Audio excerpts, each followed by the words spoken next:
반갑습니다.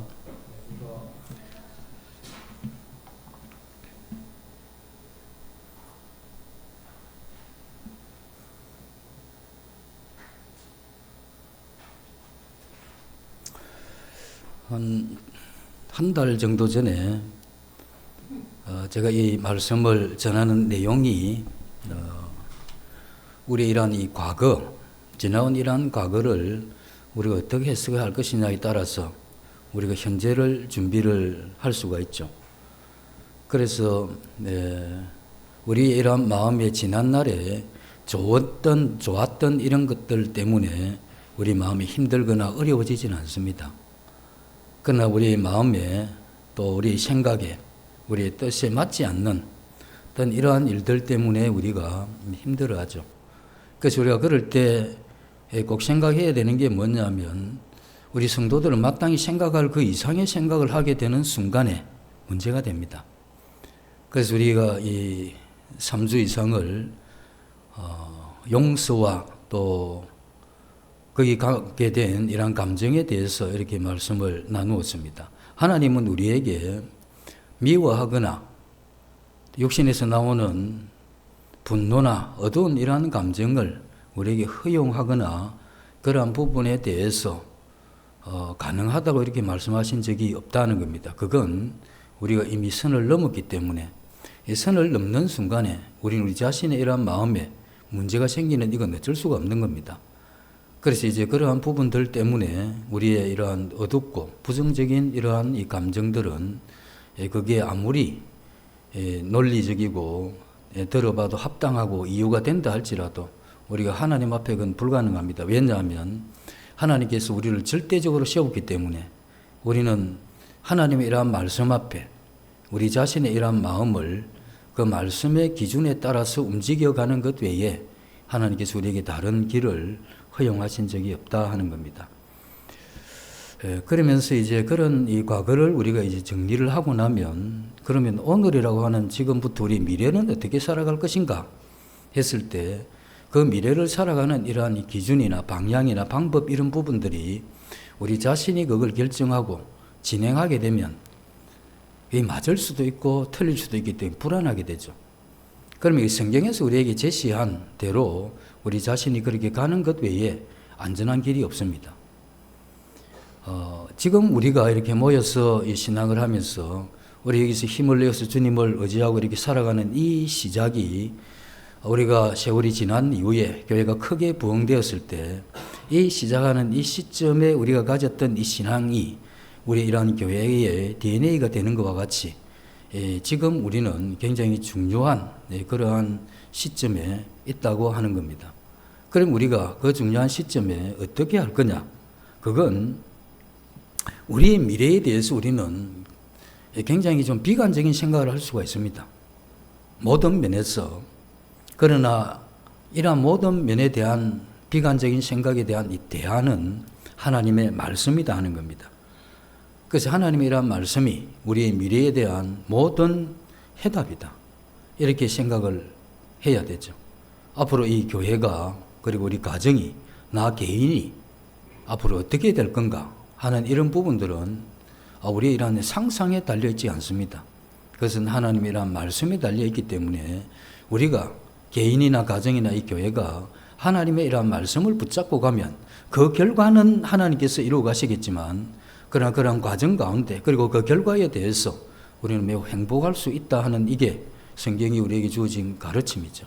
그래서 우리는 환경을 넘어선 그리고 사람의 이러한 관계를 넘어선 하나님으로부터 오는 이러한 삶을 추구하는 것 이게 굉장히 중요한 그러한 부분이죠. 그래서 우리는 이러한 말씀을 생각을 하면서 말씀을 가르치거나 말씀을 배우거나 하는 이것이 누구의 생각과 일치되어야 되느냐 하나님의 생각과 일치되어야 되는 겁니다. 그래서 하나님 그리고 배우는 자 가르치는 자 이 모두는 하나의 일치점이 있어야 되는데 그게 뭐냐면 성경이죠. 그래서 여기에서 벗어나지 않으면 그 가르침은 굉장히 효력이 있고 힘을 발휘하게 되지만 여기서 벗어날수록 어려움이 되죠. 그래서 우리는 우리 자신들이 깨어서 매일 이렇게 성경을 읽고 계시죠. 하루에 석 장 기본으로 뭐 다 읽으시는 걸로 알고 있습니다. 그리고 최소한 30분. 이 정도는 읽으셔야 우리가 이 신앙을 기초적인 부분을 유지할 수가 있고, 거기서 우리가 배움이나 연구나 또 다양한 이러한 이 책들을 섭렵하는 이런 것들도 더해지게 될 때 우리 영적인 부분이 성장한다고 이렇게 볼 수가 있습니다. 그리고 이제 우리가 이 성경을 배우기를 굉장히 갈망해야 되죠. 그 성경을 배우기를 갈망하는 이유는 그게 내게 필요하다고 하는, 중요하다고 하는 이 마음의 이 생각과 일치가 되는 겁니다.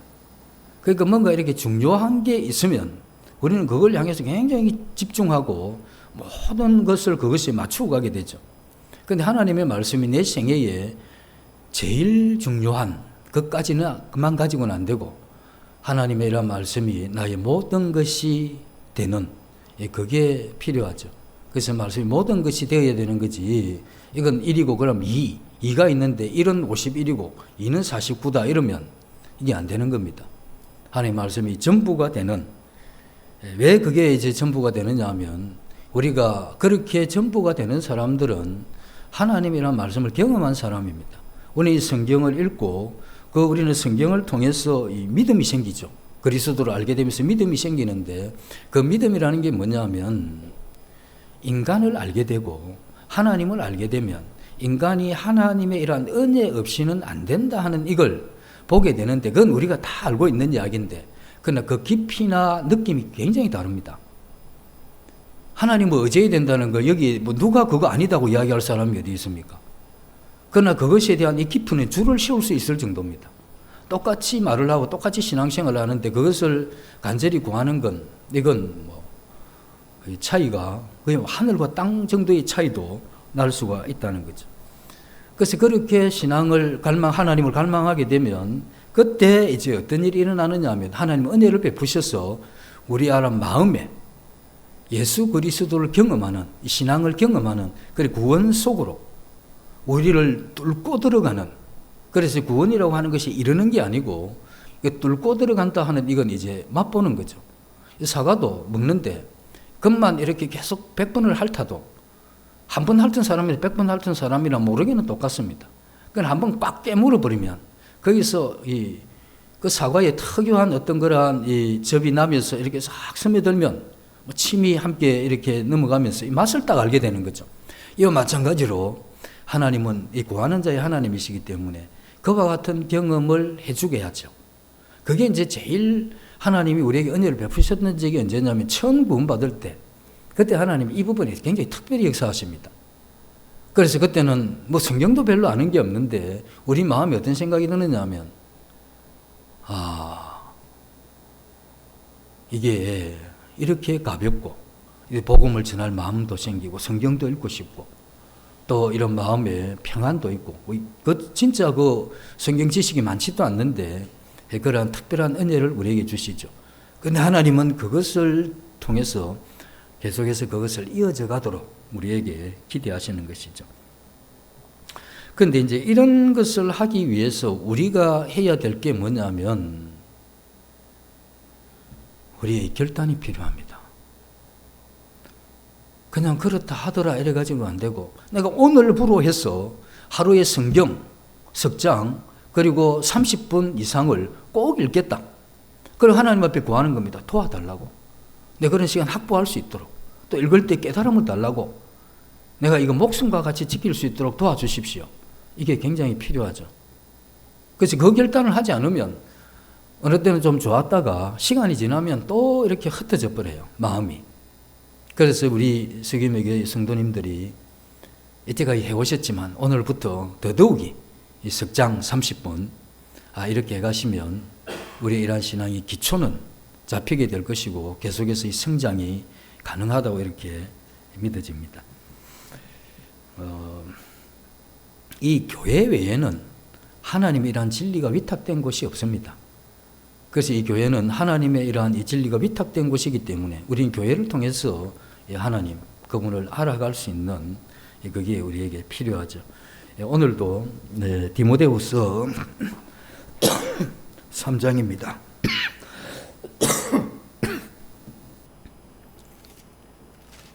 3장 16절입니다.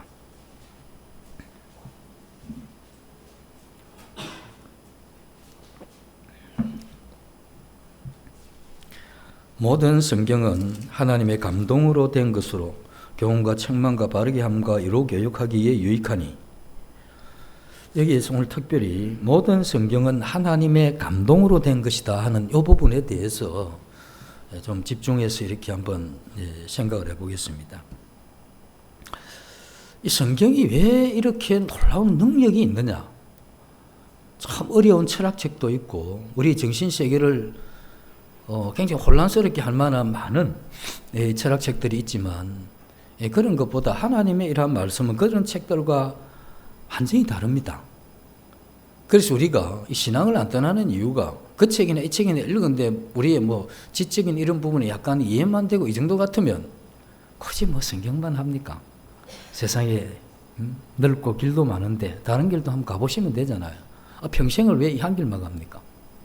근데 이렇게 한 길만 갈 수밖에 없는 이게 우리가 이 성경을 통해서 우리가 구원의 실제 속으로 들어가는 하나님을 경험하는 이건 어디에서도 이게 없는 겁니다.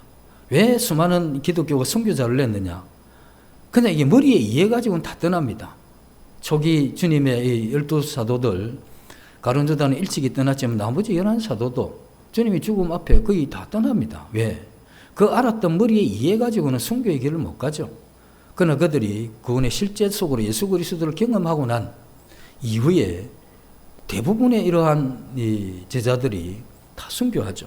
그건 그들 마음에 이와 같은 생명 있는 역사가 있었기 때문에 그렇죠.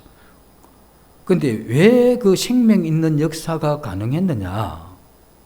이제 오늘 이 부분이 이제 굉장히 중요한 부분이죠. 그건 하나님의 감동으로 되어졌기 때문에 그렇습니다. 성경이 하나님의 감동으로 되어졌기 때문에 이게 그만큼 힘을 발휘하는 것이죠.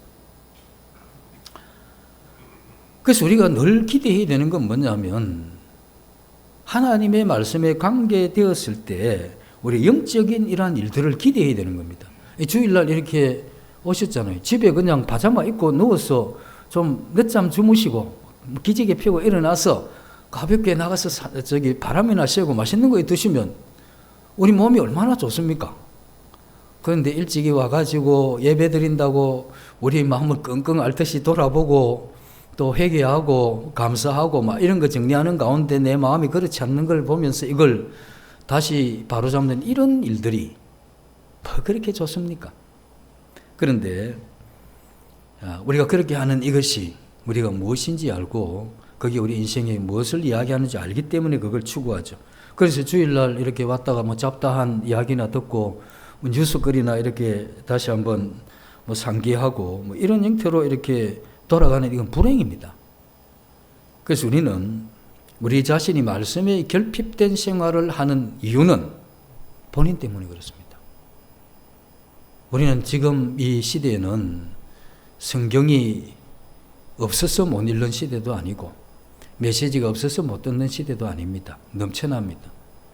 그건 넘쳐나는데 반대로 우리의 이러한 하나님을 향한 마음이 턱없이 부족하죠.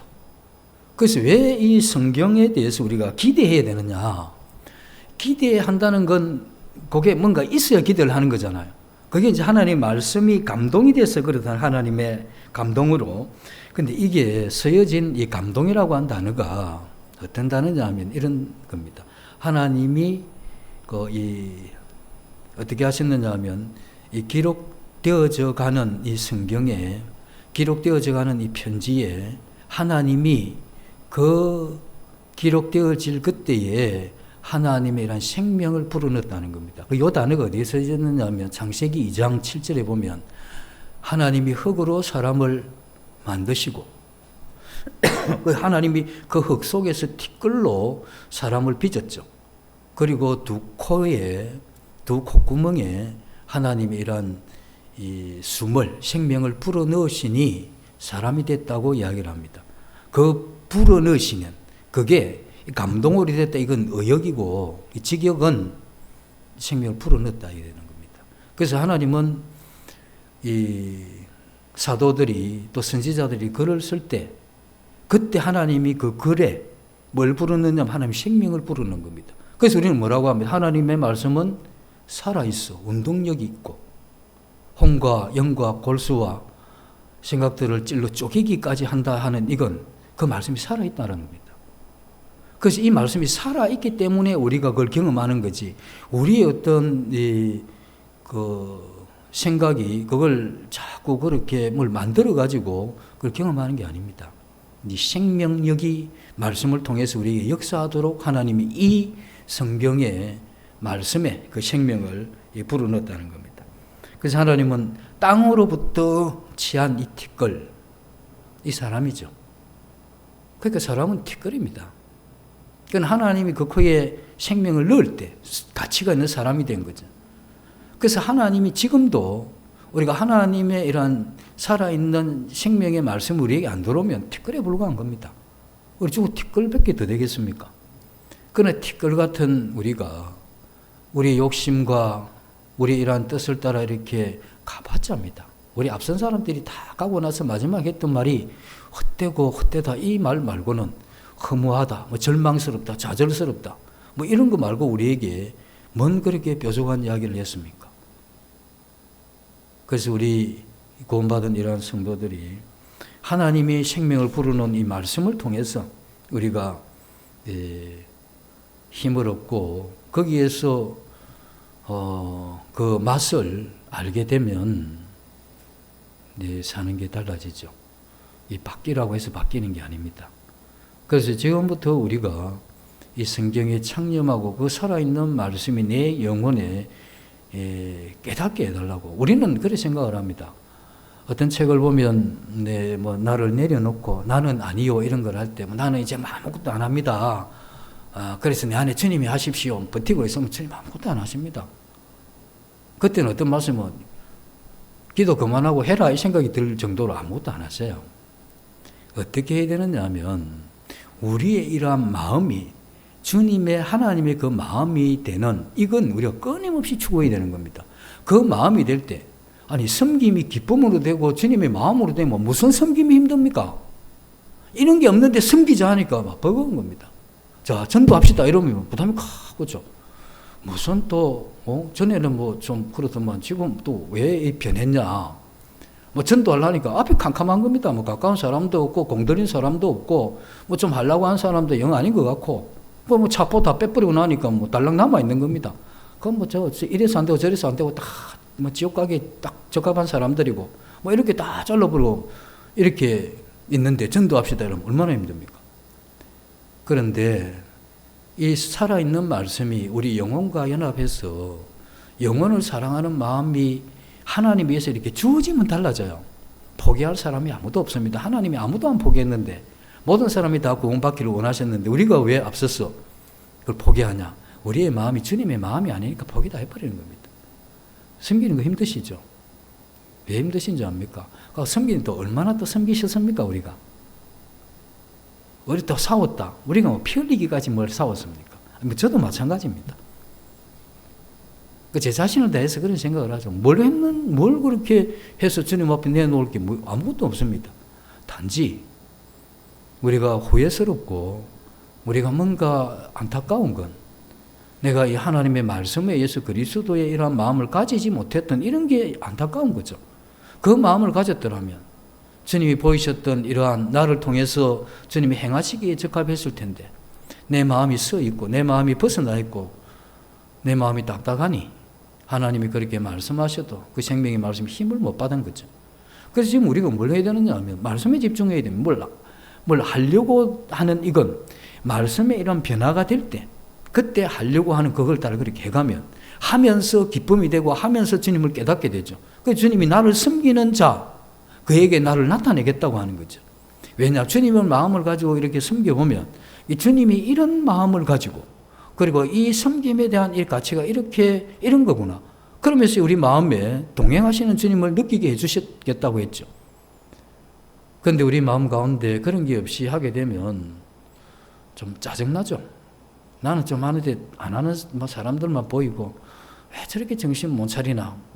나만큼 기분이라도 하면 좀 이런 이런 마음들이 이제 생기기 때문에 그게 참 힘들죠. 그 성경은 하나님의 이러한 숨을 불어넣으신, 그래서 디모데후서로서는 이 바울은 창세기의 이러한 말씀을 염두에 두고 생명을 불어넣는다 하는 이 단어를 썼다는 겁니다.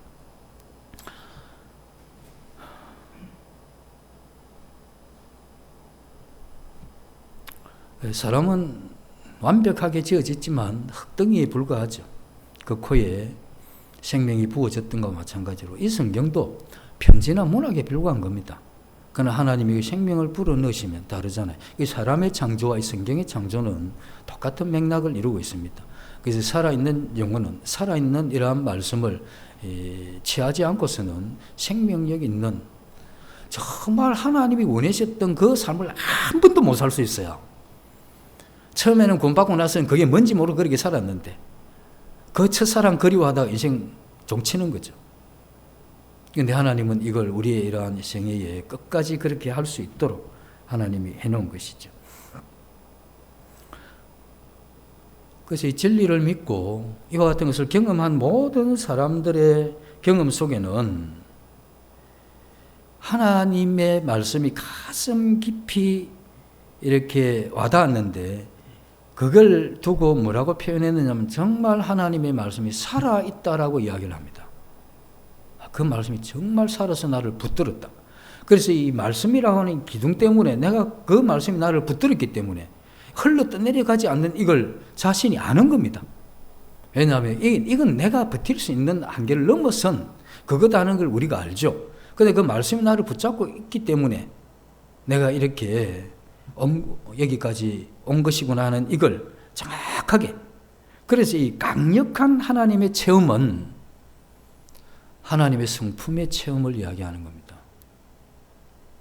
그래서 뭐 강력한 성품, 뭐 하나님을 체험했다 해서 뭐 불이 임하고 뭐 불쩍불쩍 뛰고 뭐 난리를 하면서 옆에 사람들 보면 거의 뭐 위축감을 느끼도록 하는 그런 게 아니고 하나님의 이러한 성품이 그분이 이러한 마음이구나 하는 이게 경험이 되면 뭐 그거 하나 때문에 몇 달씩도 가요. 며칠도 가고 그 깊이가 깊으면, 그래서 이게 하나님의 이러한 말씀이 이제 역사하는 이건 그와 같은 과정을 우리에게 경험하게 하죠. 그래서 하나님의 말씀이 살아있기 때문에 이 말씀은 안 사라집니다. 천지가 없어져도 이 말씀이 사라질 수가 없습니다. 왜냐하면 그 편지와 그 문학이 쓰여질 때 하나님 생명을 불어넣었기 때문에 이 영원한 겁니다. 그래서 참 우리가 이해하기 힘든 건 이 성경은 한 2000년 전, 1900년 전에 쓰여졌는데 그때 우리나라는 고구려 백제 신라해 가지고 그 고대 국가가 이제 기틀을 마련하는 그 시대입니다. 그 시대에 쓰여졌던 어떤 책이 지금 우리에게 이렇게 생생하게 감동으로 다가오는 그건 불가능하죠. 성경 외에는 불가능합니다. 왜? 그건 그냥 인간이 쓴 정신적인 창작 활동에 불과하고 이 성경은 하나님이 생명을 불어넣으셨기 때문에 완전히 다릅니다. 세월이 많이 지난 후에 그 경제가 발전하면서 그때 이제 일어난 게 뭐냐, 합리주의. 이럴 때 이제 과학이 굉장히 많이 발달을 했죠. 그때 신지식이 많이 들어오게 됩니다. 신지식이 많이 들어와서 논리적이 않는 이런 부분들을 많이 밀어버렸죠. 그래서 성경이 굉장히 밀려난, 무슨 물이 포도주가 되나 있을 수가 없다. 바다 위로 걸었다. 상식이 벗어났다. 예수님이 부활했다.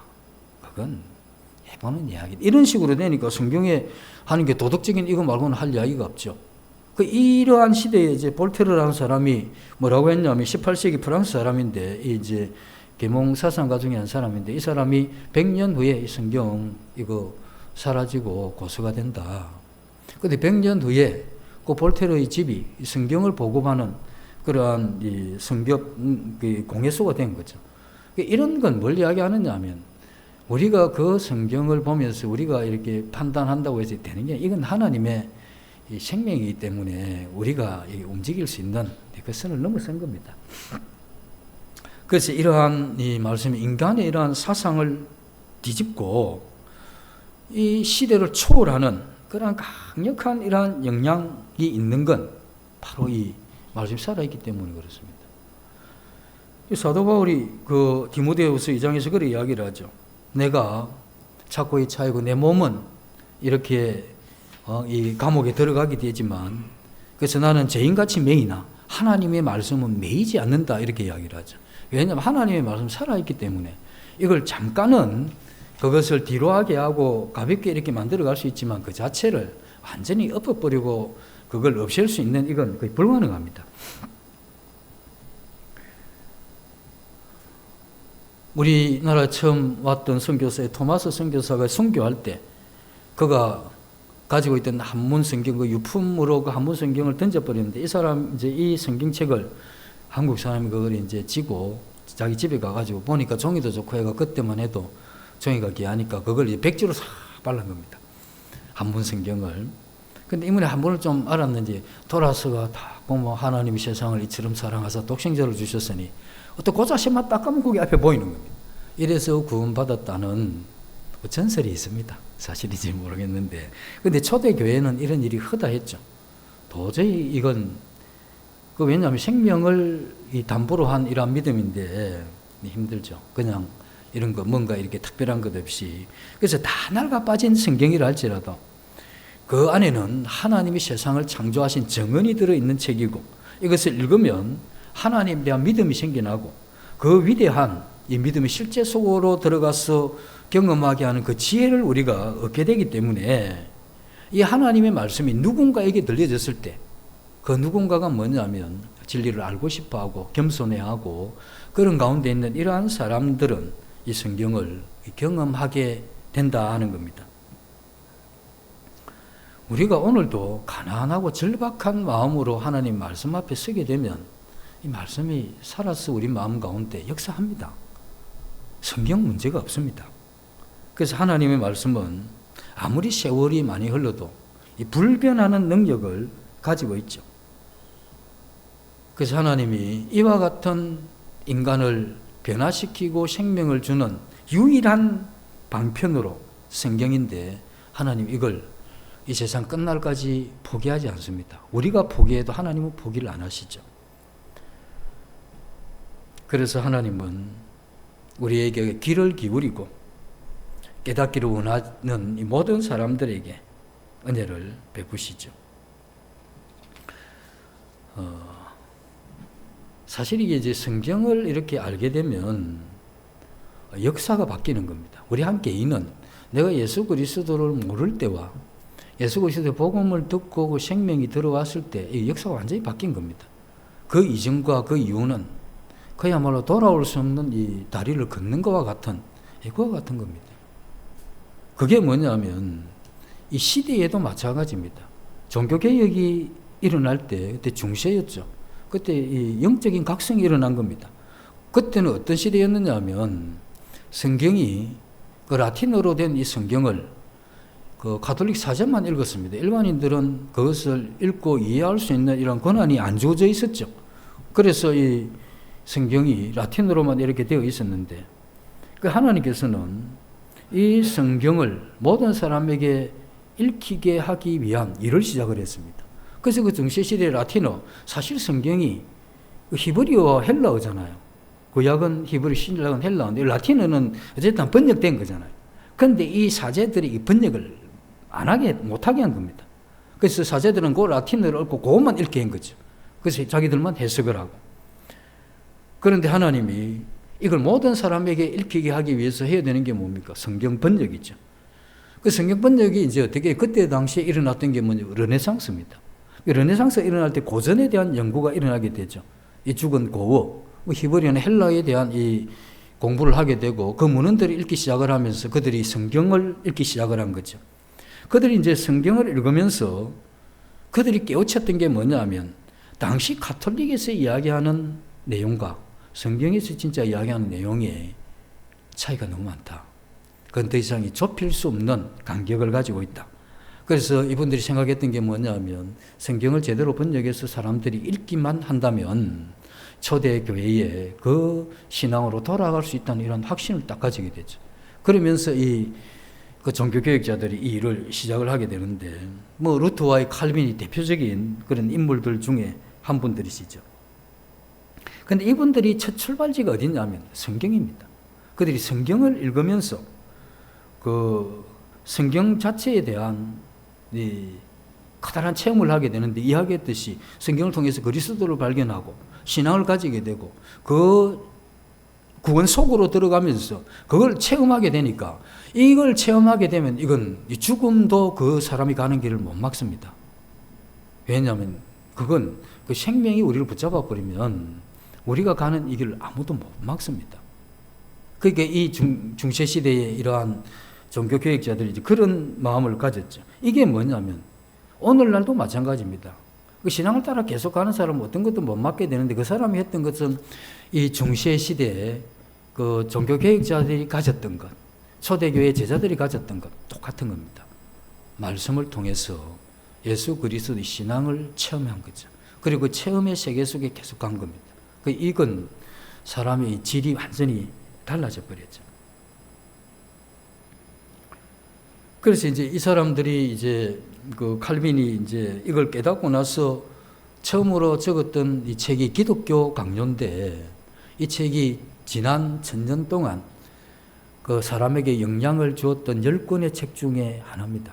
근데 지금 우리가 이제 이걸 뭐 접하면 그렇게 특별한 어떤 그게 없는데, 왜 이게 그때 그렇게 됐느냐면 이 가톨릭 시대였고, 가톨릭의 교육을 받은 사람들이 낳은 자녀들, 그 자녀들도 가톨릭이 이야기하는 그 세계 속에 있었기 때문에, 이건 완전히 다른 이야기를 했기 때문에, 이 완전히 다른 이야기가 그 가톨릭의 이 세계관을 깨고 새로운 어떤 길을 가게 한다, 이건 하나님의 살아있는 말씀이 아니면 불가능합니다. 왜냐하면 가톨릭도 성경을 봤기 때문에 더 그렇죠. 그래서 이 칼빈에게 이와 같은 이 자양분을 준, 이 종교개혁에 대한 자양분을 준 이게 성경입니다. 이 칼빈은 그냥 우리는 이제 한 번씩 칼빈 이러면 아이고 종교개혁한 분이구나 이렇게 생각을 할 수 있는데, 이 사람은 거의 천재입니다. 천재였기 때문에 그 프랑스 그 파리에서 이제 공부를 해도 무지무지하게 하는 사람입니다. 무지무지하게 공부를 하는데, 이 칼빈의 아버지는 좀 가난하게 살았죠. 그래서 칼빈이 뭘 되기를 원했느냐, 법조인이 되기를 원했습니다. 판사나 이런 거. 그런데 이제 이 칼빈이 그 가지고 있는 뇌의 수준은 대학생 수준인데, 이 법은 초등학교 수준이라. 그러니까 그 법 좀 보거나 법 좀 보는 이거 가지고는 칼빈의 이 지성을 만족을 못 시키는 겁니다. 그래서 칼빈이 막 수없이 많은 이러한 책들을 섭렵해가죠. 그때 이 당시에 유럽에서 최고의 지성이 누구냐 했을 때 20대 초반인 칼빈으로 뽑을 정도로 그 당대에 굉장히 탁월했던 그러한 사람입니다. 그래서 그는 히브리 헬라어 다 익혔기 때문에 그런 탁월한 고전의 어떤 그러한 실력을 가지고 뭘 읽었느냐 하면 로마 시대 때 그 교부들의 책, 속사도의 시대에 그러한 교부들의 이러한 책을 전부 섭렵합니다. 워낙 총명하니까. 그러다 그가 만난 사람이 누구냐 하면 책들 가운데 만난 사람이 그 아우렐리우스 어거스틴입니다. 이 사람의 책을 이렇게 보면서 감동을 하죠. 그러면서 뭘 발견했느냐 하면 그 사람이 쓴 책이 이 성경의 내용에 근거하고 있다 하는, 그래서 힘이 있다는 이걸 발견하게 됐죠. 그래서 칼빈이 성경의 중요성에 대해서 눈을 확 뜨게 됩니다. 그러면서 그는 많은 이러한 이 성경적인 경건의 이러한 서적들을 거의 섭렵을 하죠. 그러면서 그는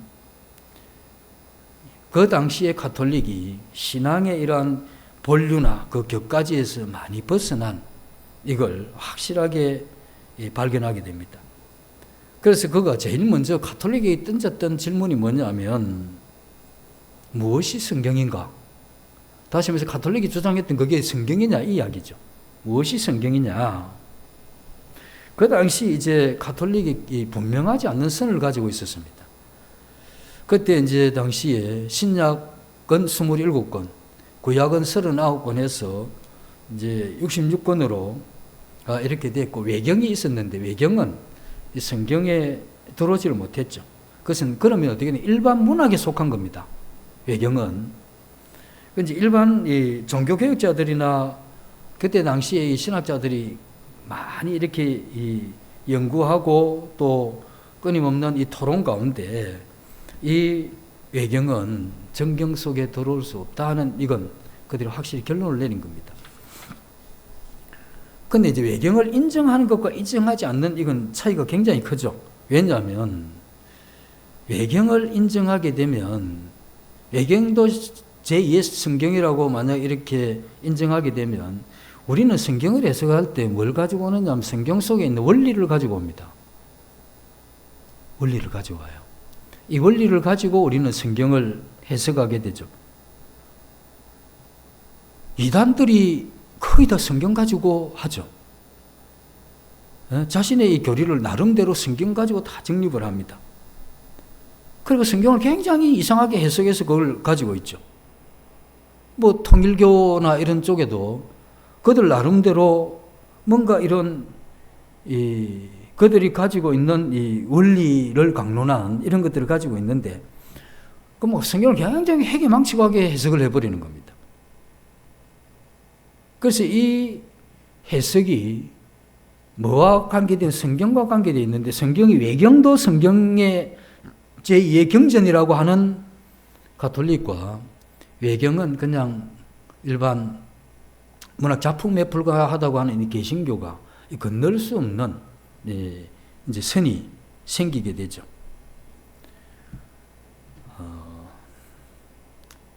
우리가 참 지나면서 이제 우리 모두를 조금씩 경험을 했을 건데 성경의 어떤 하나의 진리가 어느 날 확 다가오죠.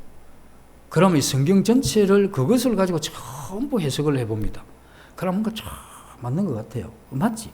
맞는데 그것만 이렇게 가지게 되고 그것에 이렇게 해석에 몰두하게 되면 나중에 좀 이상한 데로 가기도 됩니다. 예를 들면 신유의 어떤 역사를 경험한 겁니다. 병마야 떠나갈지어다. 다시는 돌아오지 마라. 예수 그리스도 이름으로 명하노라. 이런 데만 해보게 된 거예요. 그러면서 이제 눈이 확 뜨여진 겁니다. 뭐 성경을 보니까 뭐 온데 회복의 역사라. 에? 그러니까 믿음 좋은 사람들은 병원이 아니고 뭐 기도로 나았다 하더라. 믿음 좋고 뭐 약을 썼다, 병원에 갔다, 믿음이. 모든 병은 죄에서 왔고 이 병 낫는 것은 믿음과 관계된 거다. 그래가지고 병원도 안 가고 뭐 이런 사람들은 뭐 대단하다. 이런 데까지 가게 되면 이 문제가 심각하죠. 또 어느 날 성경을 읽다가 복에 대해서 본 겁니다. 아, 성경에 또 얼마나 복이 많습니까? 그래서 이 땅에 진짜 잘 되는 건 하나님의 복이고 안 되는 건 저주구나. 그래서 이 세상에 살면서 하나님의 복 받은 사람들은 건강하고 잘 되고 또 뭔가 풀리고 막 이런 사람들은 정말 복 받은 사람이고 하다가 뭐가 막히고 어려움을 당하면 저 진짜 성경에서 볼 때 신앙이 약하다. 신앙이 있으면 어떻게 저런 복을 못 받겠나. 이렇게 이 복을 가지고 또 성경을 쫙 해석해 버리죠. 원리가 잘못되면 안 됩니다. 이 원리라는 건 성경 해석의 도구이기 때문에 원리가 잘못되면 해석이 어려워져요. 야고보서 보면서 한번 힘드는 거 없습니까? 야고보서 보면 행함이 없는 믿음은 죽은 것이라. 믿음으로만 아니라 뭐 이렇게 이야기를 하면 듣기로는 믿음으로만 구원받는다고 했는데 여기는 또 왜 믿음으로만 아니가 행위가 또 포함된다. 그래서 이걸 뭐 한때 또 뭐 지푸라기 서신이라고 했던 당시 이런 선배들도 있기는 한데 그러면서 이제 읽으면서 부담이 되는 거죠. 그 왜냐하면 이 가지고 있는 해석의 원리에 문제가 있는 겁니다. 그래서 이게 신앙이라는 것은 내가 믿음을 가지면 그때 그리스도로 속으로 들어갈 경우에 그때 뭐가 됩니까? 그리스도로 살고 싶은 거죠. 그래서 믿음과 행함이 함께 하는 이게 신앙이죠. 그래서 구원 속으로 뚫고 들어가게 되면 우리 안에 구원받는 즉시 그 구원으로 살아가는 그 믿음, 그 행위가 나오는 거죠, 그냥.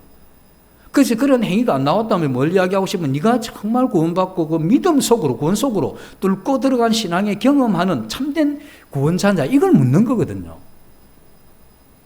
근데 이런 어떤 해석을 우리가 가지지 않게 되면 우리가 그런 잘못된 그걸 되죠. 그래서 원리가 성경적이면 우리가 그러한 글을 읽든지 메시지를 읽든지 하게 되면 성경을 읽으면 성경이 가까워져요. 그런데 원리가 이제 벗어나게 되면 점점 멀어지죠.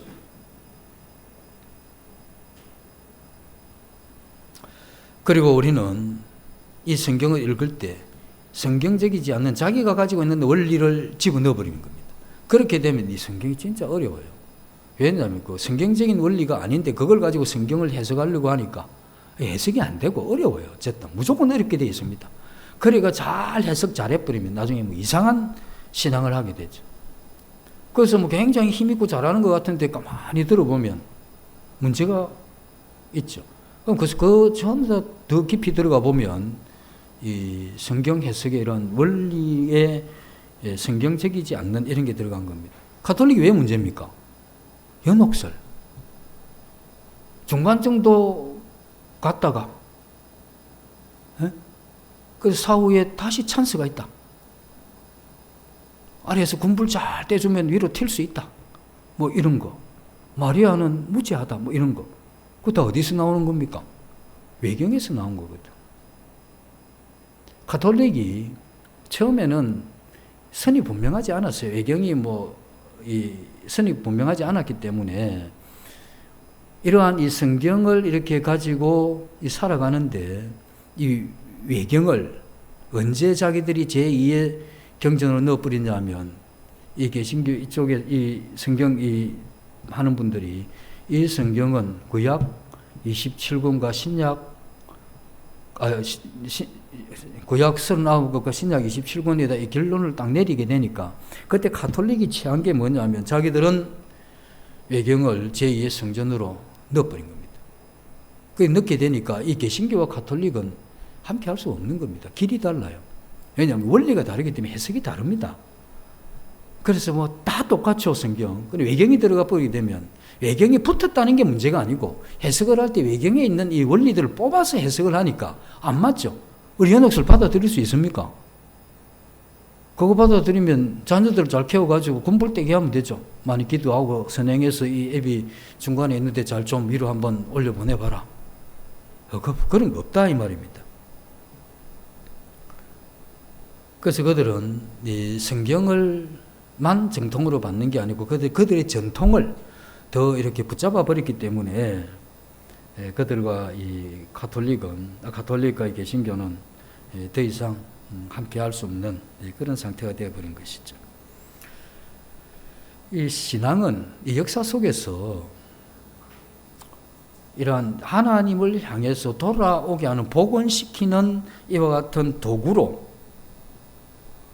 이 사용이 된 사람들은 전부 이와 같은 성경에 붙잡혔던 경험했던 그 살아있는 강력한 하나님의 말씀의 영향력을 받았던 이러한 사람들 그들에 의해서 기독교의 참된 역사로 이렇게 변해갔다 하는 겁니다. 그래서 말씀은 그 자체로만 해도 살아있고 운동력이 있습니다. 그 중요한 점이 뭐냐면 하나님의 이러한 말씀은 다시 말해서 이제 씨 뿌리는 비유에 보면 씨는 문제가 없습니다. 돌밭에 떨어졌던 길가에 떨어졌던 옥토에 떨어졌던 씨의 질이나 그건 전혀 어떤 차이가 없습니다만 그건 뭐냐 말씀을 받는 사람들의 마음에 의해서 그게 다 변화됐다는 겁니다. 그래서 어떻게 받느냐? 그래서 너희가 성경을 어떻게 받느냐 하는 이게 내가 어떤 사람이 될 수 있나 하는 거하고 똑같은 겁니다. 얼떨결에 그런 거 없습니다. 수없이 우리가 이러한 마음을 하나님의 말씀 앞에 결단하고 드리기를 힘쓰고 그 말씀이 우리의 생명이 되도록 하는 이 수없는 이러한 시간이 변화되면서 우리는 점점 조금씩 하나님의 이러한 사람으로 경험되어 가고 조금 더 진행이 되면 우리는 그 안에서 단단한 사람이 되죠. 더 이상 이상한 이러한 부분은 빨리빨리 감지가 되죠. 그래서 우리가 이러한 이 부분들 그래서 우리가 한때는 이 조직에 대한 굉장히 거절하는 이러한 성향들이 한때 있기도 했는데 조직이 없는 데가 어디 있습니까? 사람의 몸을 봐도 뼈대가 조직이요. 붙은 살들이 있듯이 이 교회는 성경에도 봐도 다 조직을 해놓은 겁니다. 근데 조직 단어 들어가면 뭐 부담을 갖는다든지 이건 그 조직이 들어간다는 그 글자가 들어오는 건 성경적이 아니다고 하는 잘못된 원리를 가지고 있기 때문에 그렇게 되는 거죠. 성경은 사랑과 진리 함께 가는 겁니다. 근데 사랑에 대해서 풍성해지면 이 공의적인 이런 부분들은 뭐 굉장히 다재깁니다. 어떻게 되느냐? 뭘 그런 걸 가지고 그러면 하나님이 예수 그리스도 이 땅에 보내실 때 다 용서하지. 지옥 왜 보내는데? 하나님이 사랑이기 때문에. 그 사람이 사랑이 워낙 그런 식으로 해석한 사람들은 하나님이 지금은 이 사람들 지옥에 보내겠지만 뭐 천년 만년에다 어느 시점에 전부 천국으로 데려갈 거다. 이렇게까지 이야기하고 싶은 겁니다. 왜? 하나님이 사랑이시니까. 그 사랑이 맞기는 한데 그럼 하나님 공의는 그 예수 그리스도 십자가에서 그렇게 처참하게 그렇게 돌아가셨는데 그건 왜 그렇습니까? 뭐 죄 때문에 그런 거 아닙니까? 하나님이 그 죄에 대한 그 공의를 하나라도 하나님이 그걸 그냥 넘긴 게 어디 있습니까? 그 죄에 대해서 하나님이 그냥 묻고 지나간 게 없습니다. 모든 죄에 대해서 하나님이 다 물으셨어요. 우리가 그건 뭐냐? 하나님이 그걸 알고 그 죄를 지신 거죠. 우리가 깨닫지 못하고 생각하지 못하고 죄가 아니라고 생각했던 그 죄까지 하나님 그거 해결해 놓은 겁니다. 그냥 넘어간 죄가 어디 있습니까? 누가 마태복음 18장에 이로운 벌씩 7번이라도 용서하라 했는데 다른 복음서에 보면 뭐라고 합니까? 회개하거든. 그럼 뭐 전부 다 구원받아야 되는데 누가 구원받습니까? 회개하거든. 하나님의 생명의 말씀이 우리에게 들어오는 것이죠. 그래서 우리는 어떤 한 부분의 이러한 해석을 원리를 가지고 이 성경 전체를 이렇게 해가면 맞는 면도 있지만 잘못하면 이 성경과 이렇게 이 마찰을 일으키게 되죠. 그건 뭐가 문제냐면 성경 해석이라 원리에서 문제가 있는 겁니다. 그 설교자들은 설교를 하면서 내가 하는 말이 구약이든 신약이든 이 말이 어디에 이렇게 마찰이 되는가 하는 이게 감각적으로 와야 됩니다. 이게 감각적으로 안 오면 이 설교하는데 99%안 맞고 1%만 허튼 소리를 하게 되면 이건 문제가 있습니다. 나중에 어떻게 되느냐면 이런 것들이 자꾸 쌓이게 되면 이상하게 돼버려요. 그래서 이 말씀들이 전해지면서 전하면서 들으면서 그게 성경에서 이야기하는 원리와 이 교리에서 벗어났는지 그게 어느 정도의 어떤 선인지 그 왜 저렇게 이야기 이런 게 이게 봐야 돼요. 예, 굉장히 이런 부분들이 조심스럽죠.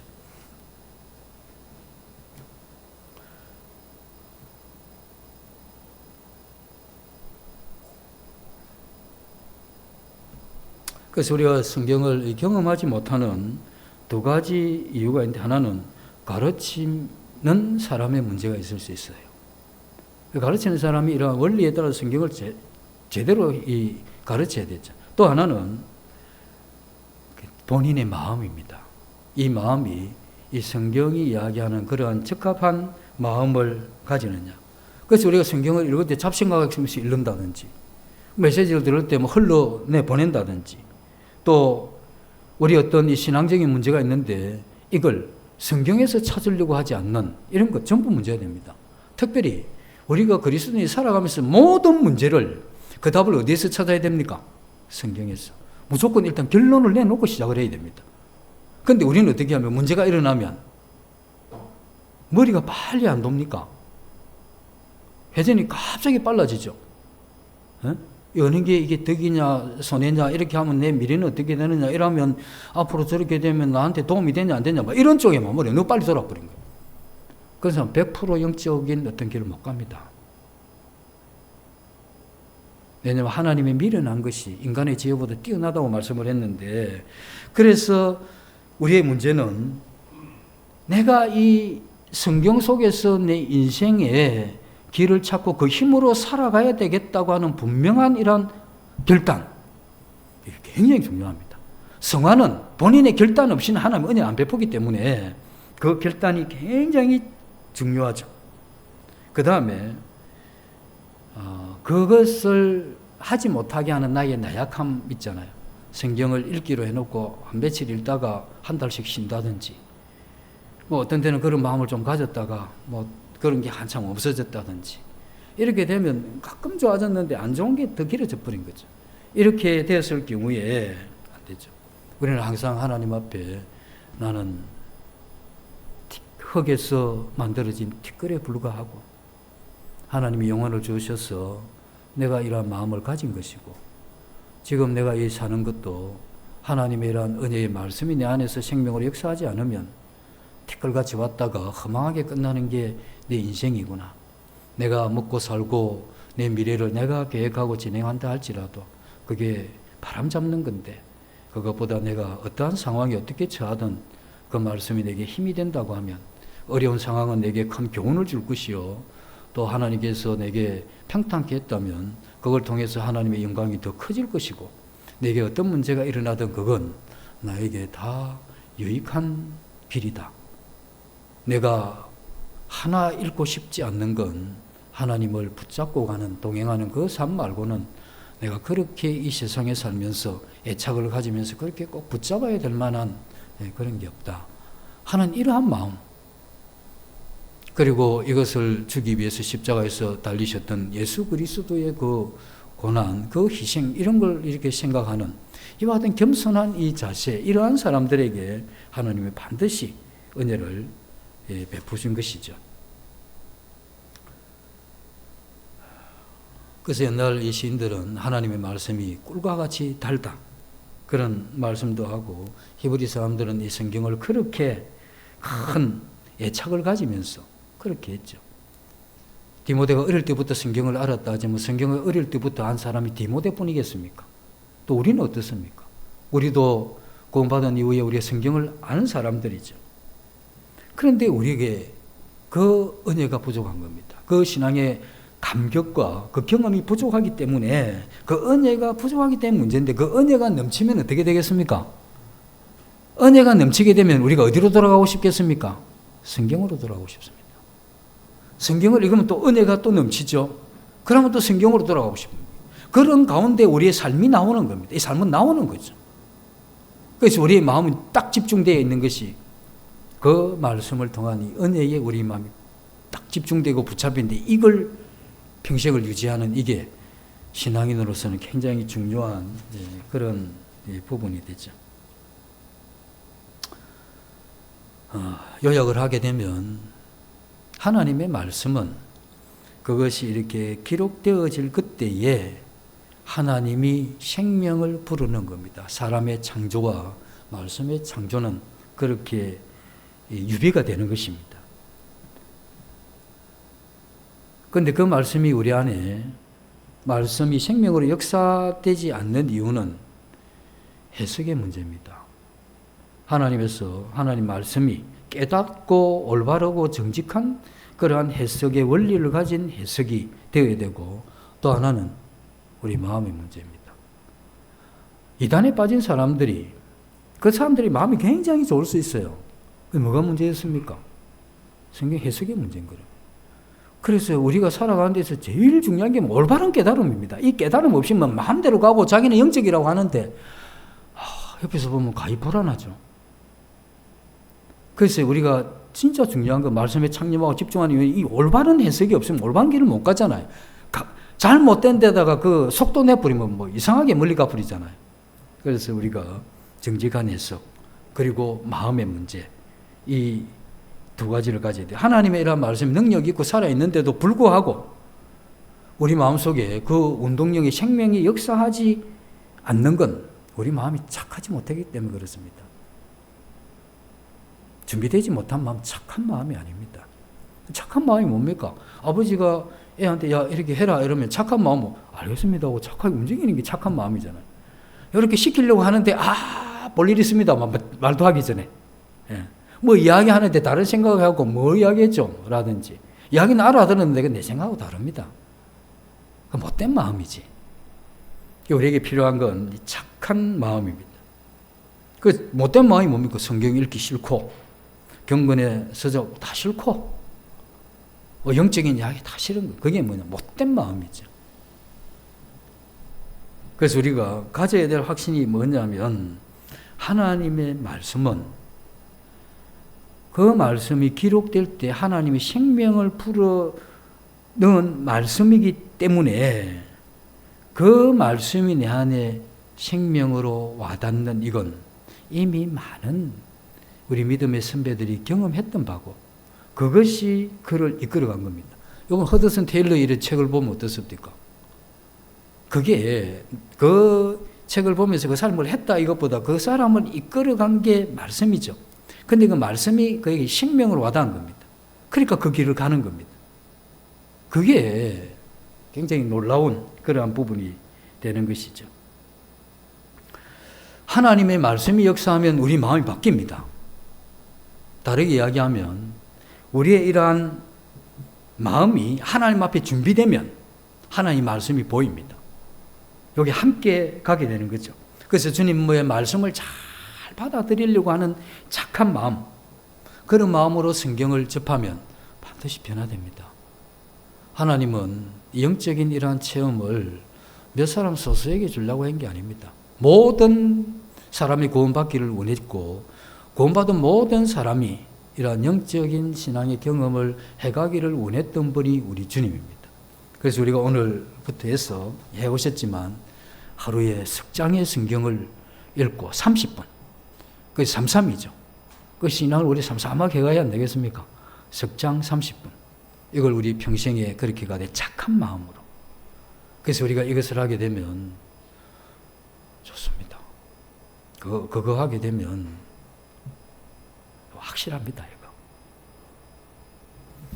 그래서 한 주 동안 착한 마음으로 삼삼하게 석 장씩 30분 최소 해가시고 또 다음 주 만나면 좋겠습니다. 기도하겠습니다. 아버지 하나님, 살아있는 이러한 말씀을 구원받은 성도가 경험하면서 이 신앙의 길을 갈 수 있는 참 놀라운 신비로운 이 길을 열어놓으신 것 감사드립니다.